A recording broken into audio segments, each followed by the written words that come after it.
Vous allez écouter dans un instant Christophe Boltanski, journaliste et écrivain, lauréat du prix Femina en 2015 pour son premier roman La Cache. Il était mercredi 11 mars 2026 à la librairie Ombre Blanche pour la parution chez Stock de son nouveau livre Le Trait de Côte, dans lequel, après avoir découvert des poèmes manuscrits dans la maison de son arrière-grand-père dans la Manche, l'écrivain a mené l'enquête sur ses aïeux effacés. La rencontre était animée par le libraire Nicolas Vives.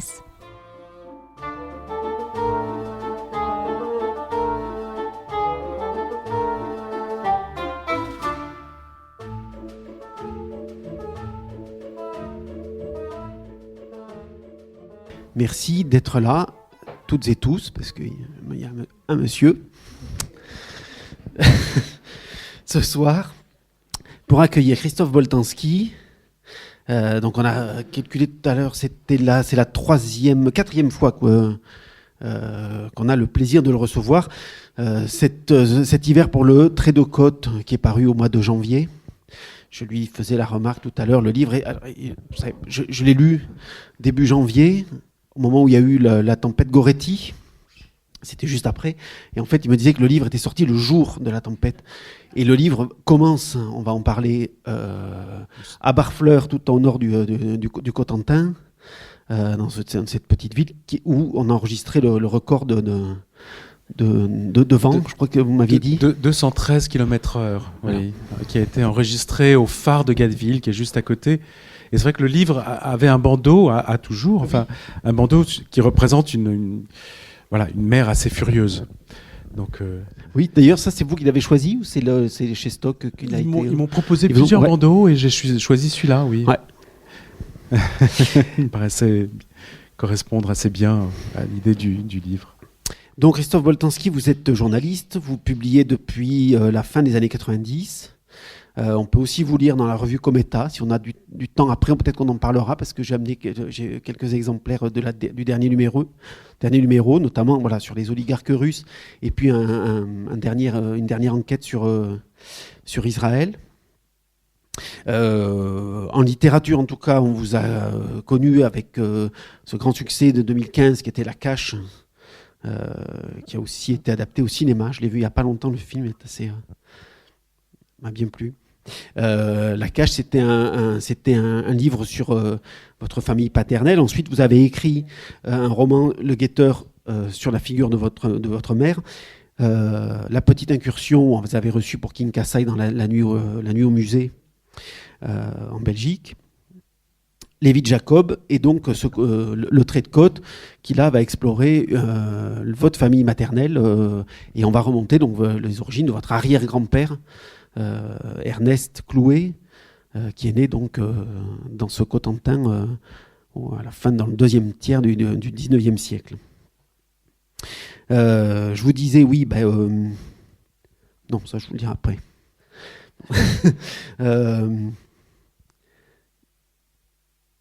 Si, alors, parce qu'il n'y a pas écrit roman sur le livre. Moi, ça ne me gêne absolument pas qu'on ne mette pas forcément d'étiquette, mais j'aime bien l'idée qu'on dise que Le Trait de Côte est une enquête littéraire.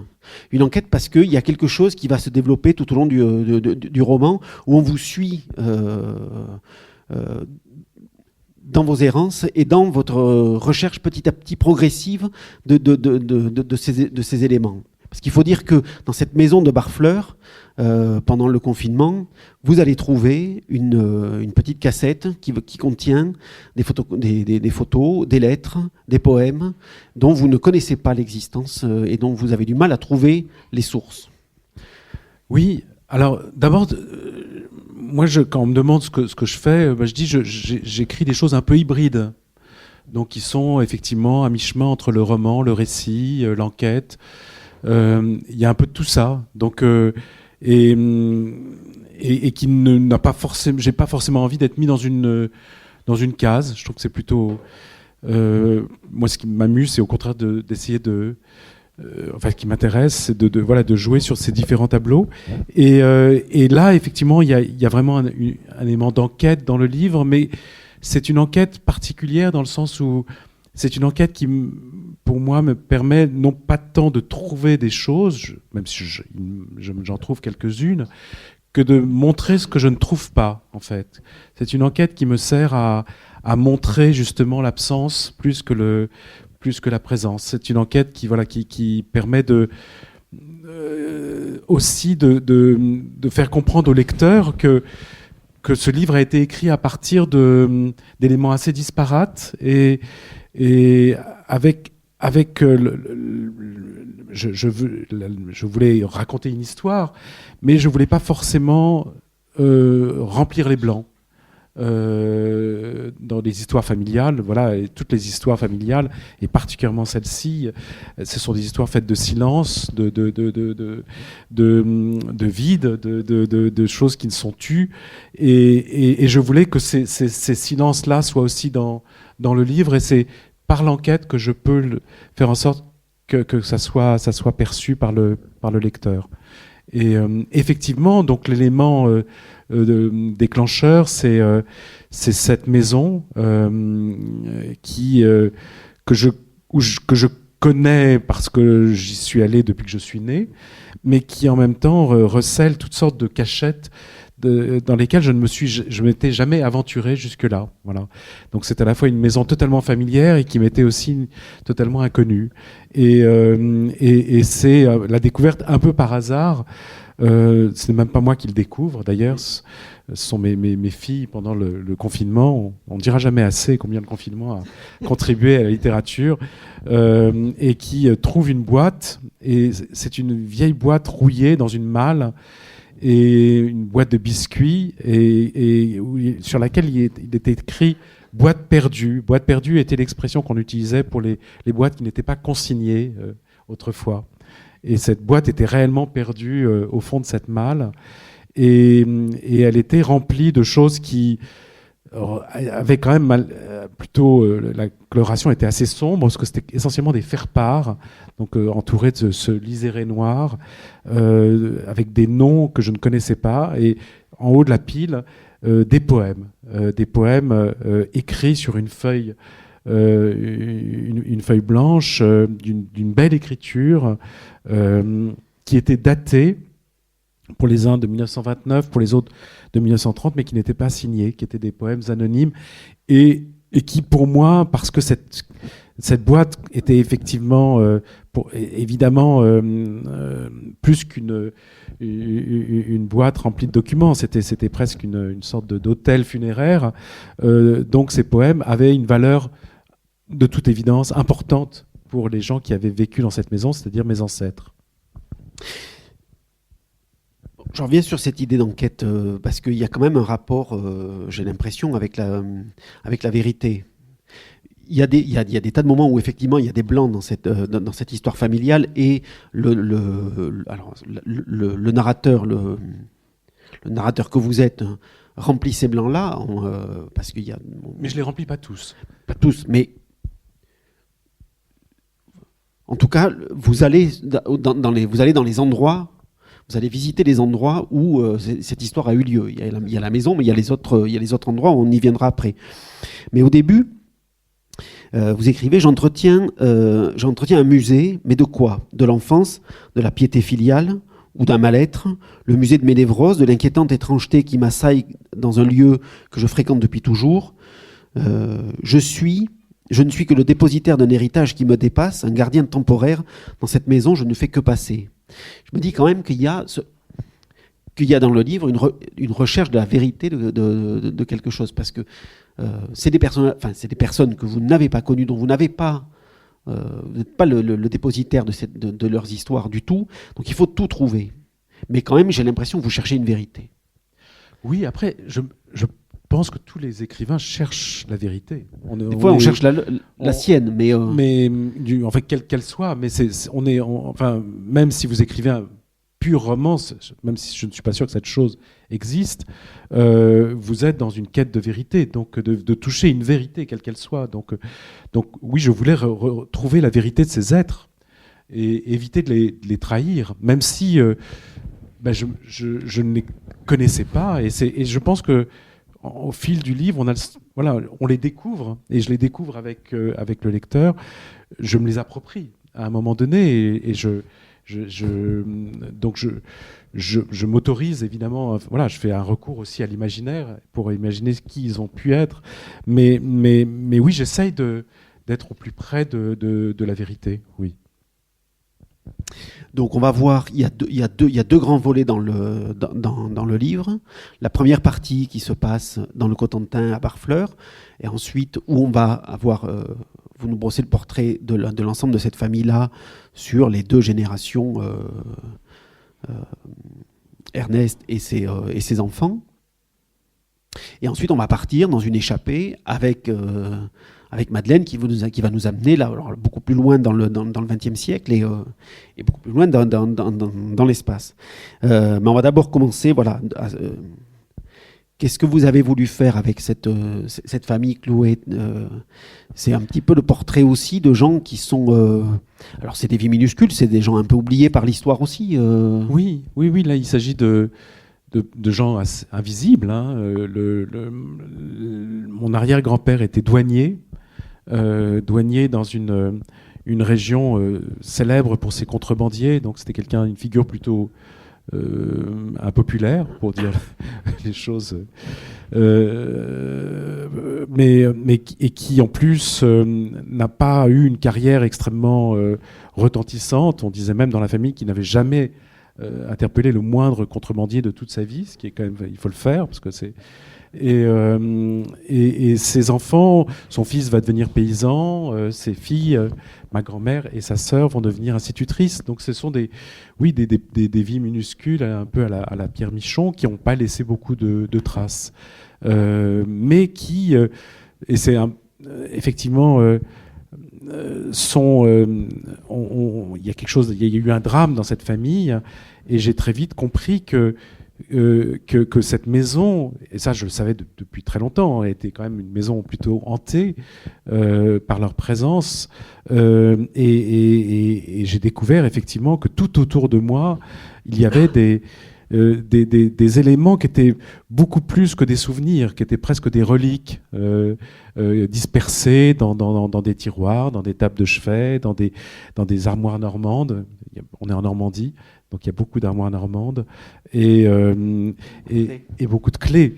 Et donc effectivement, c'était un musée. C'était même plus qu'un musée, c'était un mausolée. Ouais. Donc et ça quand je me suis aperçu de cela, et ça j'ai mis beaucoup de temps à m'en rendre compte,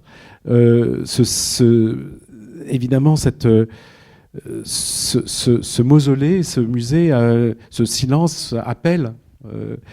Quand on est écrivain, on se dit qu'il faut faire en sorte, en tout cas, d'essayer de raconter cette histoire pour la conserver de façon peut-être plus pérenne qu'une maison qui en plus s'est exposée à la submersion, parce que c'est un village c'est une maison qui est construite sur un polder et qui, du fait de la montée des eaux et de l'érosion, sera un jour condamnée. Des portraits j'avais écrit des mémoires. Ce sont des mémoires oubliées. Complètement oublié. C'est un récit qui n'a pas été transmis. Ouais. Qui n'a pas été transmis d'abord parce que les personnes de cette histoire, la plupart des personnes de cette histoire ont été emportées par une maladie terrible qui s'appelle la tuberculose dans les années 20-30. Et que les 2 survivants, c'est cet homme Ernest, mais qui ce sous-brigadier des douanes, mais qui est un homme complètement replié sur lui-même, qui ne parle pas, mutique, et sa fille, ma grand-mère, qui elle est une survivante aussi, et qui ne va jamais raconter cette histoire, qui va porter cette souffrance en elle, cette plaie, ce traumatisme, mais qui ne va jamais le transmettre. Vous utilisez cette expression que je trouve très belle. Vous parlez d'épaisseur des non-dits. Et que vous avez l'impression que cette famille, elle est bourrée de ça, de cette épaisseur de non-dits, de choses comptées. Parce que vous mettez quand même à jour aussi, mais ça, alors, vous êtes parti de quelle source pour avoir parce que dans cette famille, on a Ernest Chloé qui va épouser Angéline. Mais Ernest, de fait d'être ce brigadier, de ce douanier, bon, mal vu quand même, hein, parce que il est un peu mal vu dans le pays. Donc il n'est pas véritablement accepté par sa belle famille. Ça va engendrer aussi des problématiques. Ça vous le... Oui, c'est un homme qui est écrasé par sa charge, écrasé par la figure paternelle, parce que son père était déjà douanier. C'est un douanier, fils de douanier, mais son père a eu une carrière apparemment plus méritante que la sienne. C'est un homme qui sans doute s'isole assez vite. Son métier, de toute façon, comme je disais, ne le rend pas populaire. Donc, on est dans un petit port de pêche. Donc, voilà, ce sont des gens de mer, donc pour qui le douanier est vraiment la figure de l'ennemi. C'est à la fois un taxateur, un percepteur et aussi un homme armé. Donc, et sinon, l'autre, il y a aussi des gens de terre. Ce sont des paysans qui cultivent essentiellement des primeurs et qui n'aiment pas non plus, qui aussi font du calva et pour qui le douanier est aussi quelqu'un d'extrêmement dangereux. Donc il vit effectivement, il vit assez seul. Et il est lui-même, on disait qu'il était neurasthénique dans cette famille, mais aujourd'hui on dirait simplement qu'il est dépressif. Il passe son temps à se faire porter pâle. C'est assez étonnant parce que dans la correspondance familiale, tous les gens autour de lui les uns après les autres vont mourir. Lui va vivre jusqu'à 90 ans, mais c'est lui qui est toujours malade. C'est lui dont on se préoccupe constamment, dont on demande des nouvelles de sa santé. C'est lui qui est couché, alité, alors que il va perdre son fils, sa fille et son épouse. Mais là, il y a toute une correspondance que vous avez aussi retrouvée pour raconter l'histoire aussi dans cette maison, des frères et sœurs de Madeleine. Je voulais écrire ce livre avec les restes. Vous savez, quand on dit pour faire revenir, la meilleure façon de faire revenir quand on cuisine, c'est de prendre ce qu'il y a dans le frigo et d'essayer de le faire mettre ça dans une poêle et de faire une sorte de frichti avec tout ça. Et je voulais d'une certaine manière construire mon livre avec accommoder ces restes. Donc j'ai pu imaginer, par exemple, il y avait toute une littérature sur la douane dans cette maison que je n'avais jamais ouvert. Mais parce que c'est quand même c'est un recueil des amendes et des contraventions qui fait plus de 1000 pages, extrêmement détaillé, souligné, surligné par mon ancêtre, avec parfois des commentaires sur le côté. Ça raconte quelque chose. Voilà, ça raconte aussi son quotidien. Donc j'ai vraiment essayé de mobiliser ce qu'il y avait autour de moi et aussi cette correspondance qui est celle de ses filles. Lui, on l'entend peu. Je ne sais même pas s'il répondait aux lettres qu'il recevait. De temps en temps, mais assez rarement. Et c'est des correspondances qui disent beaucoup de choses, mais un peu comme des cartes postales où l'essentiel est tu. Ces correspondances ont essentiellement comme fonction de dire qu'on est toujours là, en bonne santé, que tout va bien, mais les choses essentielles ne sont pas racontées. Avant d'aller un peu... on va lire un petit extrait, mais avant, j'ai une autre question, parce que là, en vous entendant, je me dis que ça revient aussi à peu près dans tous vos livres, cette présence forte des objets. Oui. Et comment l'objet chez vous motive de l'écriture. Mais d'abord, les maisons, enfin les lieux, pour moi, sont plus des organes vivants que des structures amorphes. Et les objets, même chose. Pour moi, les objets ont une aura. Ils sont porteurs d'une histoire à chaque fois. C'est Orhan Pamuk dans le musée de l'innocence qui raconte ça très bien. Il dit il suffit de mettre deux objets ensemble pour avoir une histoire. Donc et c'est pour moi des supports formidables à l'imagination, c'est-à-dire de se dire ces objets, ils les ont manipulés, ils les ont utilisés, je les vois vivre quand je vois ces objets. Donc effectivement, j'aime beaucoup partir d'un lieu, parce que ce lieu, à condition de savoir le lire, c'est déjà l'ébauche d'un livre. C'est déjà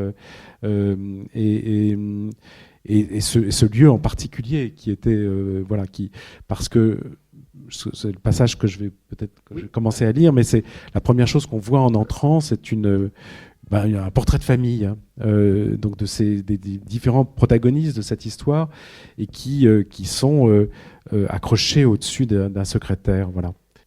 Ils sont 5 et ils me regardent. Ils flottent au milieu de la photo dans un paysage nébuleux, évoquant une tonnelle ou une charmille. Une lumière venue d'on ne sait où forme autour d'eux un halo trouble. Ils planent dans un au-delà luminescent. Je les ai toujours vus là, accrochés dans la première pièce en entrant, au-dessus du secrétaire en acajou. Enfermés dans leur guérite rectangulaire, ils gardent les lieux. Je les retrouve à chaque séjour, étonnamment présents, à la fois vifs et hiératiques, dégageant un envoûtant magnétisme, paraissant même rajeunir à mesure que je vieillis. Je me trouve chez eux. Je vis parmi leurs meubles. Je dors dans leurs draps en lin, brodés de leurs initiales. Je mange dans leur vaisselle. Je prends soin des objets qui rythmaient leur quotidien. Il y a encore le baromètre qu'ils devaient taper du doigt chaque matin en regardant le ciel, le bac en terre cuite posé près de la porte d'entrée où ils égouttaient leur parapluie, les livres qu'ils lisaient, achetés dans des éditions bon marché, la batterie de boîtes en fer blanc alignée par taille décroissante sur le chambranle de la cheminée, où ils conservaient leurs épices, et les parures qu'ils sortaient aux grandes occasions, comme ceux haut de forme, dans un état quasi neuf, réservé aux mariages et aux enterrements, protégés dans du papier cristal, le même probablement qui l'enrobait à l'origine. Quand j'écris sur ma petite table, je leur tourne le dos, et je sens leur tête de porcelaine blanche pointée vers moi. Leurs corps soudés, pareils à des statues, dessinent une pyramide. Le père, en veste croisée, cravate épaisse et chemise blanche à col rond, trône au sommet de la composition. Dans un geste tendre, protecteur ou peut-être convenu, sa main gauche repose sur l'épaule de sa jeune épouse. Celle-ci, assise sur une chaise de paille placée en biais, porte dans ses bras la dernière née, recouverte d'une profusion de broderies blanches. À droite, 2 autres enfants fixent la boîte à souffler avec inquiétude. Sans doute se prête-t-il pour la première fois à l'exercice. Le fils, déguisé en matelot, d'un tricot rayé, bicolore et d'un caban, s'agrippe à sa sœur, une fillette en robe de dentelle. Cherche-t-il à la retenir? Elle seule esquisse un pas de côté, comme si elle voulait fuir. L'air indécis le maintient raide et compassé. L'homme paraît hésiter sur l'attitude à prendre. Une paire de moustaches brunes aux pointes recourbées, un front haut, le nez pointu, des traits fins, délicats. Il doit avoir une 30aine d'années. La femme, légèrement plus jeune, arbore 2 masses de cheveux symétriques, retenues par un chignon haut, qui font ressortir l'ovalité de son visage. Des sourcils arqués, probablement retouchés à la mine de plomb, couronnent ses grands yeux bruns. Le reste du corps disparaît sous d'amples tissus. Une jupe noire couvre ses pieds, un corsage de couleur claire à collerette lui remonte jusqu'au cou. Sa tenue austère tranche avec son aisance apparente. Au milieu de ses regards pénétrés par l'importance du moment, elle ébauche un sourire teinté d'ironie, comme si, contrairement aux autres, elle ne cédait pas à la magie opérée par le clair-obscur du cabinet. La chambre noire posée devant eux, elle ne cédait pas à la magie opérée par le clair-obscur du cabinet. La chambre noire posée devant eux, les doigts serrés du laborantin autour de la poire en caoutchouc, le claquement de l'obturateur annonçant leur libération, et toute une machinerie invisible destinée à capturer leur reflet pour l'éternité. Pas de famille sans photographie. Chaque maison convenable possédait la sienne, forcément froide et conventionnelle, obéissant à une mise en scène standard, organisée autour des mêmes lignes de force. La verticalité du père, la diagonale des enfants et de la mère, le premier en noir, couleur du sérieux et de l'autorité, les seconds en blanc, immaculés, comme la pureté et l'innocence. Une preuve par l'image, attestant la réalité d'un foyer, pareil à un certificat d'état civil. La figure imposée, la reproduction en grand format, le cadre en bois sculpté, l'emplacement en hauteur, bien en évidence, dans la salle principale, lui confèrent la dignité froide d'un portrait officiel. D'après la signature inscrite au revers, les deux jeunes époux et leur progéniture posent dans le studio d'un dénommé Lucien Roustan, place du Château à Valogne. Ils ont revêtu leurs plus beaux atours, ceux des jours de fête. On ne peut que deviner le récit muet qu'ils sont venus fixer sur la plaque de verre. À leur réserve, on perçoit un rang à tenir, un besoin de se distinguer de la paysannerie dont ils sont issus, et une foi dans l'avenir. Difficile de dater le cliché avec précision. Je penche pour l'année 1913, à la veille du conflit mondial. Il y a quelque chose du monde d'avant dans ces visages pleins d'espoir. Notre monde n'a pas encore sombré dans la boue des tranchées, le leur non plus. Merci. On voit bien, effectivement, il y a quelque chose qui est à l'œuvre dans ce portrait de famille, c'est cet esprit Troisième République, je trouve. Parce que il y a... alors, je ne connais pas la Normandie, mais les souvenirs que j'ai chez Maupassant, on a quand même un poids religieux assez fort. Et là, on a une famille d'extraction paysanne, mais qui quand même va... républicaine. Et républicaine, voilà. Et ça, je trouve que c'est très Troisième République, Oui. cette façon d'aller, par l'instruction, devenir instituteur. Tout à fait. Il y a à la fois une sorte de culte de l'instruction publique. Ils vont... voilà, avec cette idée de s'émanciper grâce à l'instruction, grâce à l'école. Et il y a aussi ce respect de l'État. Oui. Clouet, Ernest Clouet, fils de douanier, et même Angéline, son épouse, ne rêvent que d'une chose pour leurs enfants, c'est qu'ils deviennent eux aussi fonctionnaires. Donc les filles vont devenir l'une et l'autre institutrices. Et effectivement, ils sont dans une terre qui est plutôt une terre catholique traditionnaliste, hein, c'est une terre de chouans. Il y a même, je crois, à Barfleur, des reliques d'une sainte du fait de la Révolution française, et parce qu'elle venait en aide aux curés qui n'étaient pas jureurs. Enfin, mais eux se distinguent par le fait qu'ils sont oui, ils sont vraiment dans cette France radicale à la fois paysanne mais républicaine. Et donc c'est là que va intervenir la vraie découverte de cette famille. C'est alors bon, Angéline, on va pas dévoiler trop, mais Angéline va se mettre à tousser, va contracter la tuberculose. Alors elle va partir vivre, retourner dans sa famille. Elle y retourne régulièrement, elle y retourne pour accoucher, elle y retourne là pour se soigner, loin d'Ernest. Mais Madeleine va aussi, c'est la découverte donc de la fille. Alors là, il y a une belle histoire à raconter sur les deux Madeleines. Ah oui, ça c'est absolument incroyable. Ouais. C'est une des choses aussi que j'ai trouvées dans cette maison, c'était deux certificats de naissance mais qui accrochés l'un à l'autre par une vieille épingle un peu rouillée, et tous les deux au nom de Madeleine. Et c'était donc, elle est née non pas à Barfleur, dans ce petit port dont je parle, mais dans un autre endroit qui s'appelle Fermanville. Elles sont nées toutes les deux dans cet autre village, avec les mêmes témoins, donc les mêmes parents, sauf que la première est née en 1908 et l'autre est née en 1909. Et en fait, Madeleine a hérité du prénom de sa sœur aînée, morte quelques mois après sa naissance. Et donc elle porte en elle, voilà, ce double, le fardeau de cette morte.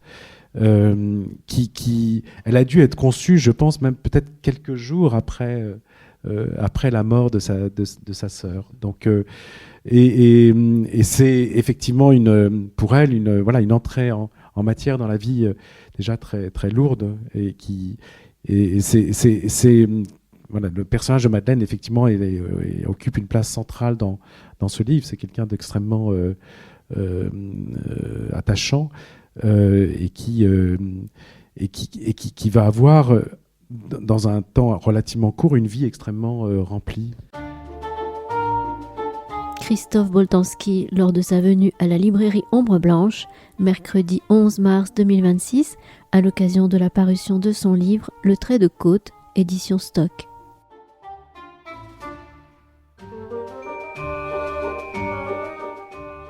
Là, en le disant, parce que depuis le début, je trouve que Madeleine est une héroïne, est une très belle héroïne, mais une héroïne particulière. Il y a quelque chose d'inachevé. Oui. En fait, c'est une survivante quand même. Malgré tout, du fait d'être la deuxième Madeleine, elle est survivante et elle est tenue à être survivante tout au long de sa vie. Oui, exactement. Et c'est vrai qu'elle va essayer de survivre. Ouais. Elle va se battre. Elle est constamment taraudée par la mort, mais cette présence de la mort fait qu'elle a une puissance de vie et une énergie absolument incroyable. Donc c'est quelqu'un qui effectivement va être extrêmement vivante jusqu'au bout.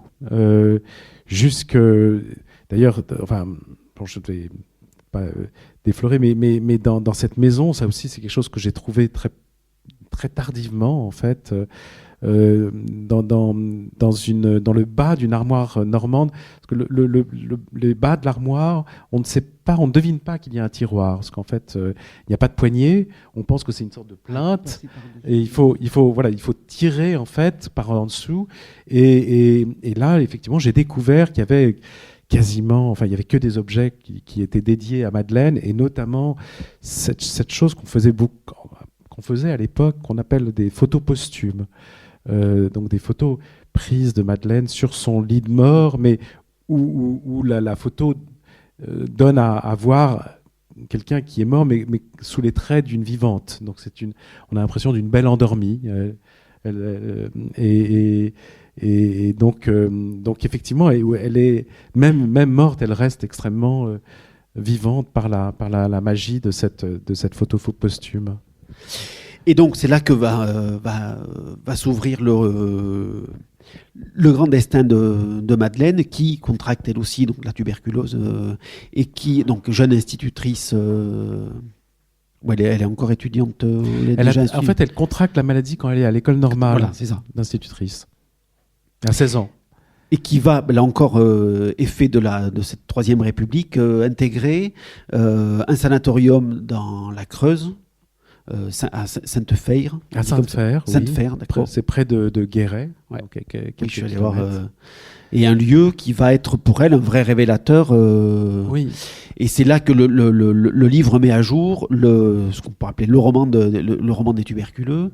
Et voilà, j'aimerais bien qu'on aborde ça. Déjà, dire une chose qui est quand même...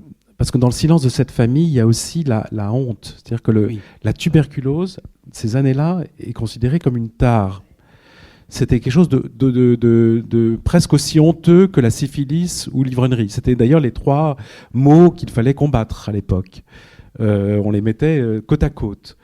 C'était donc une maladie très stigmatisante et dont on parlait pas ou peu. Dans toute la correspondance que j'ai trouvée, ce qui est extraordinaire, c'est qu'ils parlent de plein de choses. Ils disent, voilà, ils parlent de rhume, de grippe, de bronchite, de problèmes aux poumons, de refroidissement, de tout ce qu'on veut. Le mot tuberculose n'est jamais prononcé.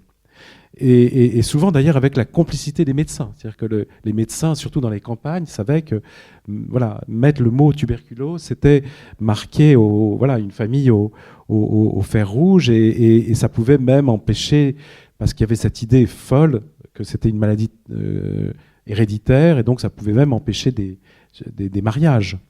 Donc les tuberculeux, c'est des gens qui faisaient peur, des gens dont on voulait se débarrasser, qu'on voulait éloigner. Et donc il y avait des lieux de relégation qui étaient les sanatoriums. Alors on pense évidemment tout de suite à la montagne magique de Thomas Mann, mais là il s'agit quand même plutôt d'un hôtel 5 étoiles à Davos.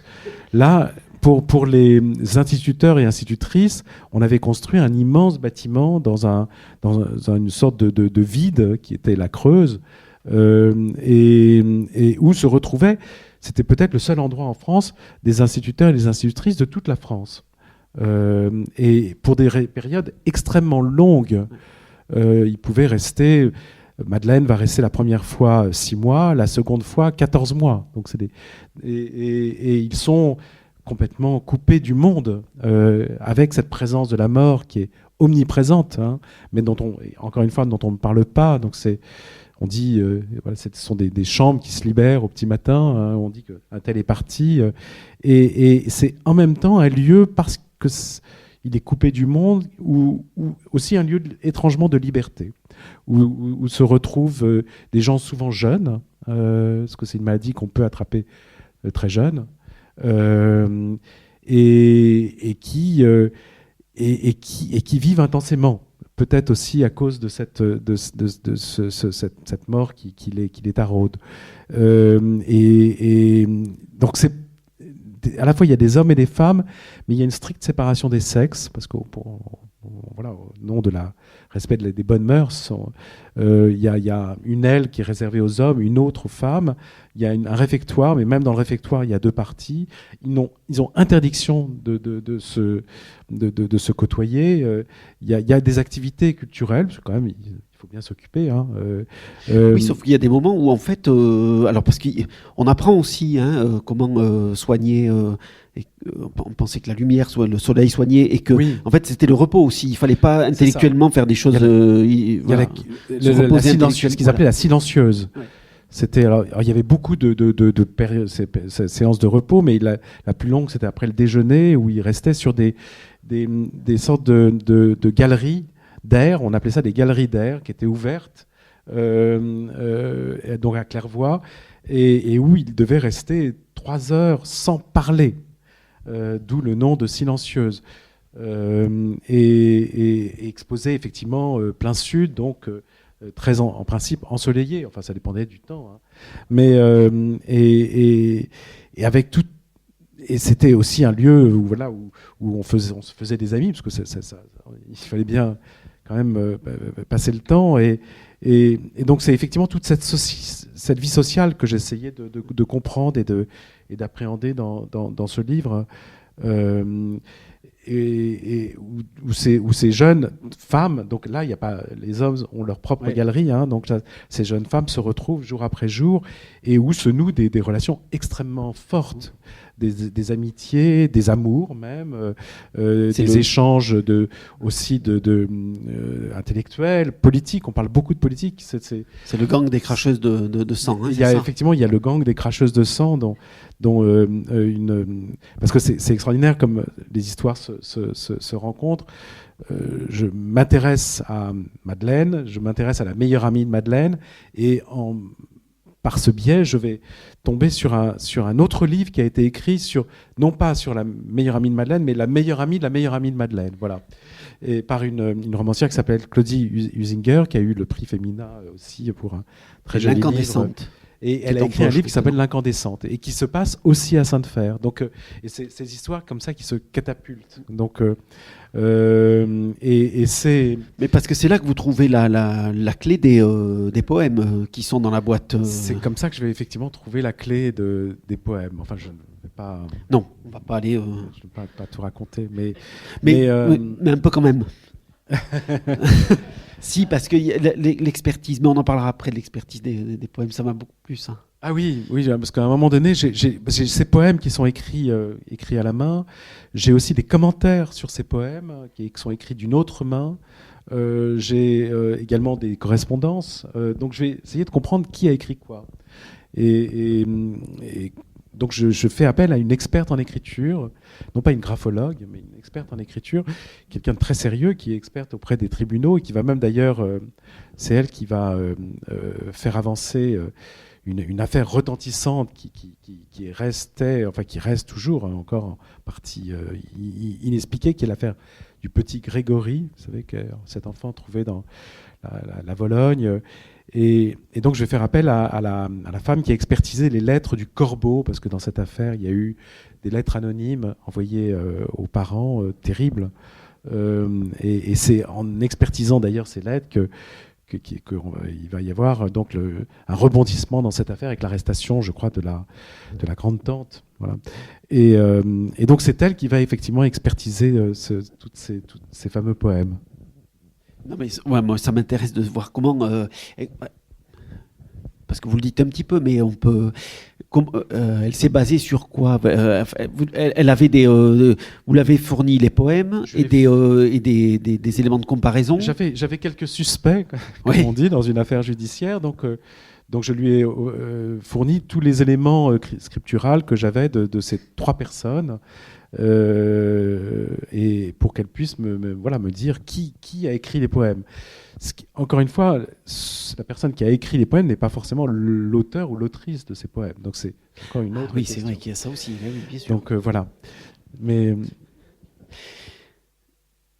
est-ce qu'elle vous a fourni aussi un profil psychologique ou non, elle n'est pas graphologue. Elle n'est pas graphologue.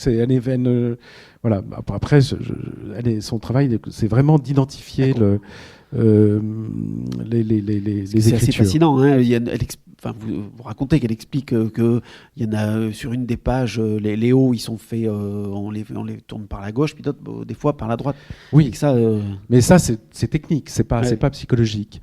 Et puis, en plus, on a affaire à des gens qui sont tous... Bon, on est dans un milieu d'instituteurs et d'institutrices, donc c'est des gens qui sont très formatés par l'école. Donc c'est une très belle écriture, mais c'est une écriture assez semblable, justement. Mais bon, c'est quand même c'est ce qu'on va découvrir dans le livre, que il y a mais il y a dû y en avoir beaucoup d'autres, des moments comme ça, des petits foyers. Alors de poésie, mais il devait y avoir d'autres choses aussi, et de politique, parce que vous allez rattraper aussi les grands mouvements politiques du XXe siècle. Madeleine gravite dans un monde d'instituteurs et d'institutrices communisants. Donc elle-même n'est pas membre du Parti communiste, mais très proche. Elle est vraiment une compagne de route, comme on disait. Donc oui, effectivement, la politique est centrale pour tous ces gens. On est quand même dans les années 30, c'est le 34, ça va être donc le 6 février, et puis après la création du Front populaire. Donc c'est une période extrêmement effervescente sur le plan politique. Et c'est pas avant la portée jusqu'en Provence où elle va y trouver, à côté de Saint-Paul-de-Vence, l'école Freinet, où elle va, parce qu'il se trouve que la femme de c'est Pierre Freinet. Hein. Non, parce qu'il y a Célestin et Élise Freinet. Ah. Mais ils sont tous les deux en fait malades du poumon. Alors lui a été blessé pendant la guerre de 14, il a reçu un éclat d'obus, et elle a contracté la tuberculose pendant son travail d'institutrice.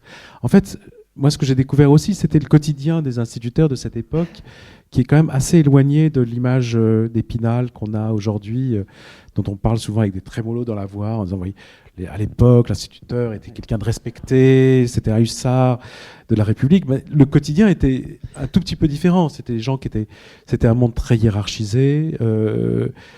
C'était des gens qui étaient souvent très mal payés, qui travaillaient dans des conditions de travail extrêmement difficiles, parce que les écoles, des petites écoles de campagne, c'est des lieux souvent très... parce que la mairie ne voulait pas faire les travaux nécessaires, donc il y avait pas le ménage parfois n'était pas fait, donc l'instituteur était obligé de faire lui-même le ménage, et souvent il tombait malade, voilà, et la maladie après, pour faire reconnaître comme une maladie professionnelle, c'était extrêmement difficile.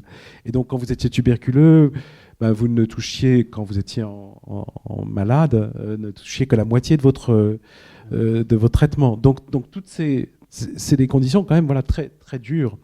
Et Célestin et Élise, ils vont quitter l'instruction publique à cause de ça. Parce qu'ils sont en butte avec leur maire, qui est un maire d'extrême droite, qui refuse de faire des travaux nécessaires. Et dans leur pédagogie, il y a vraiment la question de la santé publique, la santé des enfants et aussi celle des professeurs est centrale. Ils ont vraiment complètement pensé leur pédagogie à partir de cette question corporelle même, l'idée que un esprit sain, on ne peut avoir un esprit sain que dans un corps sain.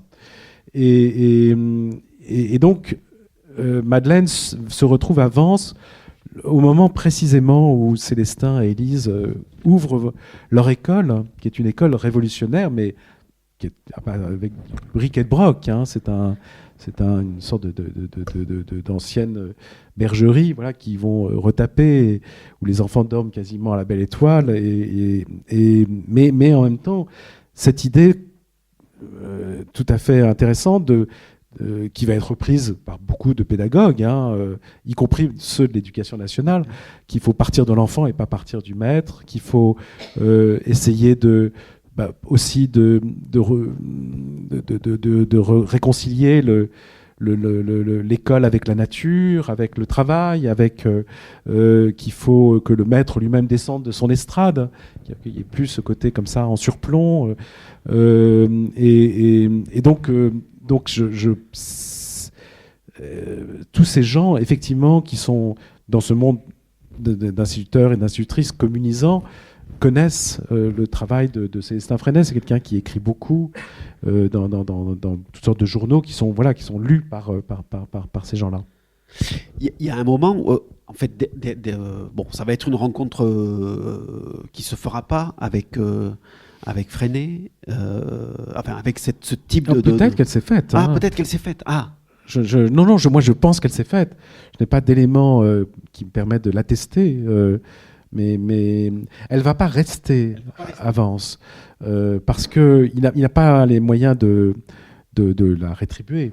Donc il peut la loger, la nourrir, mais il n'a pas d'argent pour lui payer un salaire. Donc lui, ce qu'il dit, c'est qu'il essaye, il le dit lui-même, hein, qu'il évite de recruter des instituteurs ou des institutrices qui ont un traitement. Donc il essaye plutôt de recruter hors le corps des instituteurs et des institutrices. À ce moment-là, hein, après, les choses vont évoluer. Mais je suis convaincu que si elle va avancer, c'est pour voir cette expérience de ses yeux. Et derrière, elle va y trouver. Alors, il y a un camp de naturistes, enfin de gens qui essaient de vivre au plus près de la nature. Oui. Alors, il y a un passage que je trouve qui m'a beaucoup touché, mais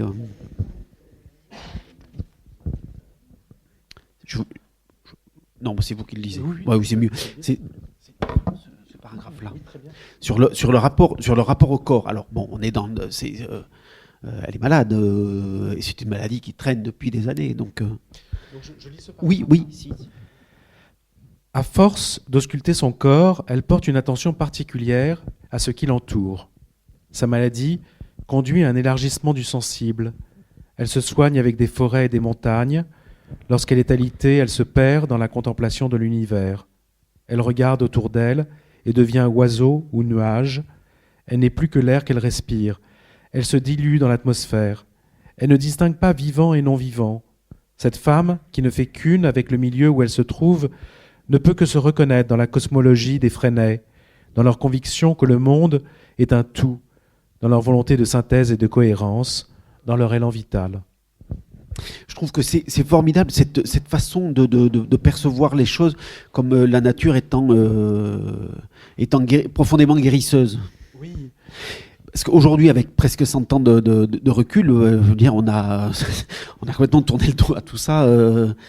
En fait, oui, je trouve que moi, ce qui m'a beaucoup ému, hein, dans plongeant dans la vie de ces gens, c'est leur modernité, en fait. C'est que beaucoup de questions qui sont aujourd'hui les nôtres étaient les leurs également, sauf que ces expériences-là, finalement ont été arrêtées net par la grande hache de l'histoire, par la Seconde Guerre mondiale. Et ensuite, ça a été les 30 Glorieuses, voilà, ça a été autre chose, ça a été l'industrialisation à outrance, la croissance effrénée. Mais on redécouvre aujourd'hui, finalement, ces tentatives, ces expériences qui à l'époque, n'ont peut-être pas eu le développement qu'elles auraient mérité à cause du poids de l'histoire. Vous pensez que c'est un monde, avant la Seconde Guerre mondiale, où on ne se préoccupe pas de la croissance ?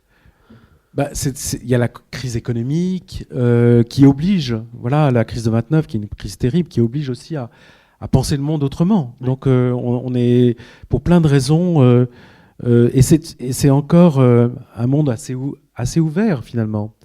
Donc après, on va rentrer dans la guerre, et après dans la guerre froide, donc dans quelque chose de beaucoup plus, dans une sorte de face à face entre deux camps, donc quelque chose de beaucoup plus,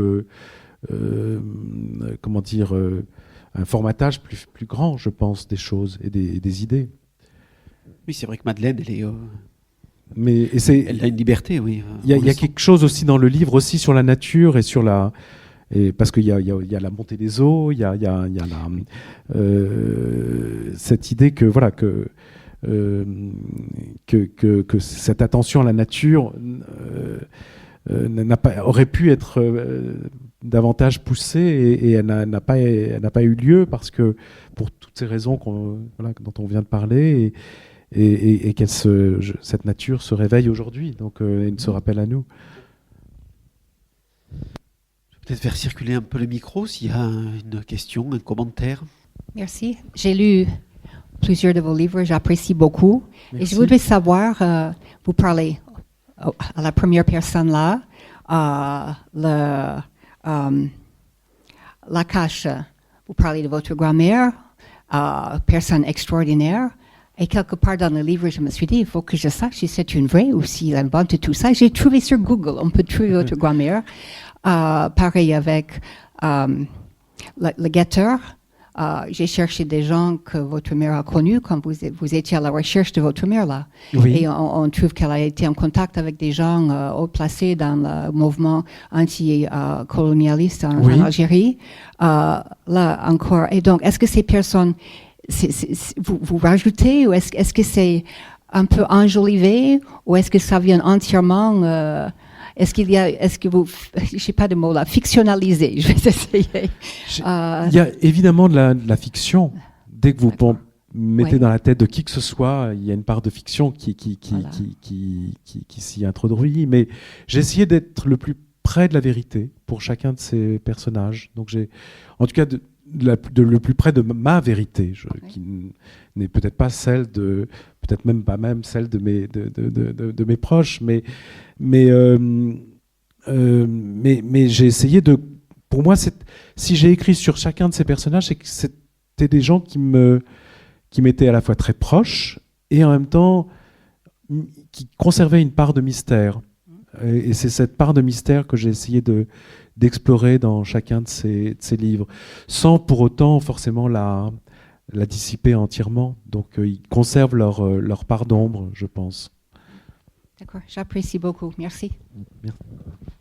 Et c'est ça qui est aussi le moteur le moteur de vos livres. Écoutez, oui, jusqu'à présent, oui. C'est vrai que en tout cas, moi, c'est ça qui m'a motivé à chaque fois pour écrire. C'est quelque chose qui m'intrigue, voilà, qui m'intriguait et c'est cette intrigue-là que j'essaye d'élucider sans y parvenir totalement. D'ailleurs, le guetteur, en fait, j'ai essayé de comprendre ma mère, qui était quelqu'un qui avait été active dans sa jeunesse comme militante, qui avait rencontré mon père dans un groupe de soutien au FLN algérien, et dont j'étais vraiment je suis le produit, parce que mon père et ma mère se rencontrent, et intervient une opération de police de la direction de la surveillance du territoire, qui, dans la nuit du 10 au 11 novembre 1961, qui entraîne l'arrestation d'une trentaine de personnes, dont 15 Algériens et 15 Français. Donc mes parents se cachent sous pente pendant plusieurs semaines, et je nais précisément 9 mois après cette opération. Donc je dis que je dois la vie à la direction de la surveillance du territoire. Donc, et je m'étais donc intéressé aussi, enfin ce qui m'avait motivé, c'était de comprendre la folie de ma mère. Parce que ma mère, dans une grande partie de sa vie, entendait des voix, était convaincue que tout le monde était ligué contre elle, qu'il y avait un complot, que ses voisins l'épiaient. Et en même temps, pendant sa jeunesse, elle a sans doute été prise en filature par des vrais policiers, et pas des personnages inventés ou imaginaires. Donc c'est effectivement d'essayer de comprendre ça. Donc à chaque fois, j'essaye de comprendre quelque chose qui, moi, m'intrigue. J'espère que ça peut intéresser le lecteur, mais c'est parce que ça me travaille, moi, que je me lance dans ce travail d'écriture. Mais à bien des égards, le trait de côte est en contrepoint de la Cache, par exemple, sur la pluralité des lieux. La Cache était vraiment centrée sur En fait, c'est aussi ça qui m'a beaucoup intrigué. C'est-à-dire que j'avais deux familles totalement dissemblables. Une famille pour dire vite, de juifs intellectuels parisiens venant d'Ukraine, d'Odessa, foutraques, ne s'intéressant pas aux choses matérielles, on ne se lavait pas, on n'en allait pas à l'école, enfin bref, toutes sortes de choses assez étranges et cloîtrées comme ça dans un lieu. Et une autre famille de terriens, normands, pour qui l'essentiel c'était de manger de la bonne viande, il y a une obsession de la propreté, d'un côté c'est des communistes, là c'était plutôt des admirateurs du général de Gaulle, donc, et pour qui vraiment l'ordre et la discipline étaient quand même très importantes, et c'était pour moi deux mondes totalement dissemblables, et ça l'était de toute évidence. Et donc j'avais même, et c'est aussi pour ça, comme j'avais été élevé par ma famille paternelle, je connaissais peu ou pas cette histoire maternelle, ou mal, et elle me semblait très loin de moi-même. Voilà, je me sentais toujours un peu à demi étranger dans cette famille, parce que ma grand-mère, quand elle me recevait en vacances, elle me recevait comme si j'étais le petit enfant sauvage. Elle pensait qu'elle allait réussir dans les 15 jours impartis à en faire enfin de moi quelqu'un de civilisé. Donc c'était la première chose qu'elle faisait, c'était de me peigner comme ça, parce que j'avais des nœuds dans les cheveux, et elle me récurait. Enfin, c'était vraiment comme si je sortais de la brousse. Et donc, et en même temps, en faisant ce travail, je me suis aperçu que ces deux familles avaient en fait beaucoup de points communs. Voilà. Que finalement, c'était pas un hasard si ces deux êtres que sont mes parents s'étaient rencontrés, c'est qu'il y avait effectivement quelque chose dans le repli sur soi, aussi dans la blessure qui se transmet, mais en silence, d'une génération à l'autre. Beaucoup de choses qui effectivement, et que même derrière la discipline de ma grand-mère, derrière cet ordre apparent se cachait en fait un immense désordre. C'est formidable ce que vous dites, parce que on revient exactement sur le titre du livre, parce que le trait de côte, c'est ça, c'est ce qui va unir la mer et le rivage. Et en fait, ce livre, c'est ce qui unit les deux. C'est ce qui vous unit, vous, voilà, dans les deux. C'est un fil. Ouais. Oui, c'est un fil. C'est un fil que je suis. C'est un fil qui est en train de s'effacer avec la montée des eaux et l'érosion. C'est aussi, sans faire de mauvais jeu de mots, c'est quand vous regardez dans les manuels médicaux sur la tuberculose, il y a beaucoup de photos de radio où on voit les côtes et on voit ces traits comme ça qui apparaissent, ces taches aux poumons qui sont révélatrices de la maladie. Donc c'est un peu tout ça. C'est aussi des gens qui vivent dans l'épaisseur d'un trait. C'est ces fameuses vies minuscules. On se prend 5 minutes pour parler un petit peu du côté journalistique de Christophe Boltanski, le journaliste. Donc, ça vous va? Parce que on peut vous lire dans la revue Cometa. Oui. Donc il y a eu toute une série, on en parlait tout à l'heure, sur les oligarques russes. Oui. Et puis là, vous attaquez une nouvelle... c'est un reportage. C'est un article, mais qui sort là, effectivement, aujourd'hui ou hier, dans le dernier numéro de cette revue. C'est une revue trimestrielle qui a été créée avec l'idée de parler de l'Europe de l'Est au moment de l'invasion de l'Ukraine, avec cette idée qu'on ne la connaît pas ou mal. Après, la notion de l'Est est une notion un peu compliquée, un peu hasardeuse. On est toujours à l'Est de quelqu'un. Donc, effectivement, au fil des numéros, l'Est a fini par s'élargir à toutes sortes d'autres pays. Et là, on m'a demandé de faire un reportage sur ce qu'on appelle les refusniks, c'est-à-dire les soldats en Israël qui refusent de servir, donc qui Ils sont pas très nombreux, mais c'est en fait un phénomène assez important, beaucoup plus important qu'on ne le croit, pour toutes sortes de raisons. Alors les motivations peuvent être diverses, ça peut être des jeunes qui refusent de faire leur service militaire, ça peut être des réservistes qui, pour plein de raisons, refusent de retourner dans leurs unités. Et il y a toute la question de ce qui s'est passé pendant cette guerre. Et il y a aussi beaucoup de syndrome post-traumatique, de gens qui sont atteints de ce traumatisme. Donc c'est une galerie de portraits. J'ai dû rencontrer une vingtaine de personnes longuement. Et c'est une façon aussi de raconter cette société à travers eux. Voilà. Parce que le Moyen-Orient, c'est quelque chose que vous suivez. Vous avez déjà fait des livres. C'est un sujet. Moi, j'avais été correspondant pour Libération en Israël entre 1995 et 2000, donc une période très différente. C'était une période beaucoup plus heureuse, celle du processus de paix. Donc, même si j'arrive juste avant l'assassinat d'Yitzhak Rabin. Et puis j'ai, comme journaliste, beaucoup travaillé dans cette région, donc dans tout le Proche-Orient, et voilà. Donc c'est effectivement une région que on ne connaît jamais rien, mais j'ai l'impression de la connaître un petit peu mieux que d'autres.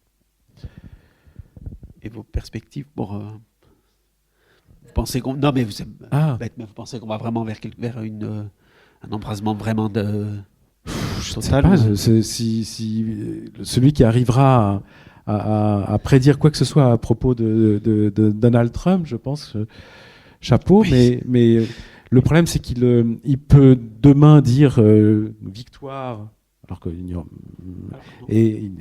la victoire en question, il faudrait je ne sais pas de quelle victoire il parlerait, mais il peut très bien décréter que c'est fini, ou il peut tout à fait laisser les choses se prolonger encore pendant des semaines. Il y a quand même un autre acteur qui s'appelle le régime iranien qui lui aussi est veut apparaître comme victorieux pour pouvoir dire voilà, on a survécu à un ennemi redoutable, mais donc non, ça peut effectivement s'arrêter dans quelques jours parce que la bourse s'effondre, parce que le baril dépasse les 120 ou 130 $. Voilà, et dans ces cas-là, Trump panique et dit on arrête tout, ou ça peut effectivement continuer. Je ne sais pas.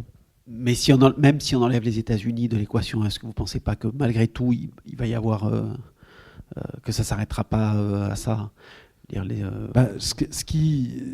Apparemment, moi je ne suis pas du tout j'ai pas travaillé dessus, donc j'ai toujours des scrupules. Apparemment, l'administration américaine, il y avait beaucoup de choses qu'elle n'avait pas prévues. Elle n'avait pas prévu, par exemple, qu'il y aurait que le régime iranien allait tirer ses missiles sur tous les pays de la région. Ça, c'était pas prévu. Voilà, que le Koweït, que le Bahreïn, le Qatar, l'Arabie Saoudite allaient être des cibles, ça, ils ne l'avaient pas prévu. Que les bases américaines apparemment que le régime iranien avait une connaissance assez précise des bases américaines et qu'elles allaient être touchées. Je crois qu'il y a à peu près 17 bases qui ont été touchées. Ça aussi, apparemment, ce n'était pas prévu. Que le prix du baril allait s'enflammer parce qu'il y avait ce risque sur la circulation dans le détroit d'Ormuz. Il l'avait totalement minimisé, cet aspect des choses. Parce que, effectivement, pendant la guerre de juin, les 12 jours, le prix du baril n'avait pas beaucoup bougé. Donc, il pensait que ça allait être relativement mineur comme conséquence. Donc, tout ça, ça n'avait pas été prévu par les Américains, qui sont effectivement l'élément dominant dans cette guerre. Donc, d'autre part, ils font cette guerre avec un autre État qui s'appelle Israël, et Israël n'a peut-être pas exactement les mêmes objectifs que ceux de l'administration de Donald Trump. Donc il y a une autre variable, un autre inconnu dans cette équation. Donc c'est effectivement beaucoup plus difficile de lire ce qui va se passer à cause de tout cela. Bien, on attendra que ça se passe. En attendant, je vous remercie. Je vous renvoie donc au trait de côte si vous le souhaitez. Merci beaucoup. Merci beaucoup. Merci. Merci à vous. Merci. Le livre de Christophe Boltanski, Le trait de côte, est publié aux éditions Stock. Chez cet éditeur, Christophe Boltanski a fait paraître La Cage, Le Guetteur, Les vies de Jacob et King Kassai. Vous venez d'écouter une rencontre enregistrée mercredi 11 mars 2026 à la librairie Ombre Blanche à Toulouse et réalisée et mise en onde par Radio Radio avec Radio Radio Plus et Radio Terre.